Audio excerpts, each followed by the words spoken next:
বিএনপির সাবেক মহাসচিব মরহুম ব্যারিস্টার আব্দুস সালাম তালুকদারের ২৬তম মৃত্যুবার্ষিকী পালন ও ২৩ আগস্ট জেলা বিএনপির দ্বিবার্ষিক সম্মেলন সফল করার লক্ষ্যে সরিষাবাড়ীর ডোয়াইল ইউনিয়ন যুবদলের আলোচনা সভা অনুষ্ঠিত হয়েছে।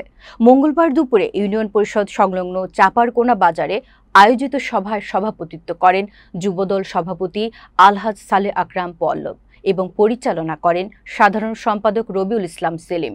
প্রধান অতিথি ছিলেন ইউনিয়ন বিএনপির সাধারণ সম্পাদক মোসেদুল আলম।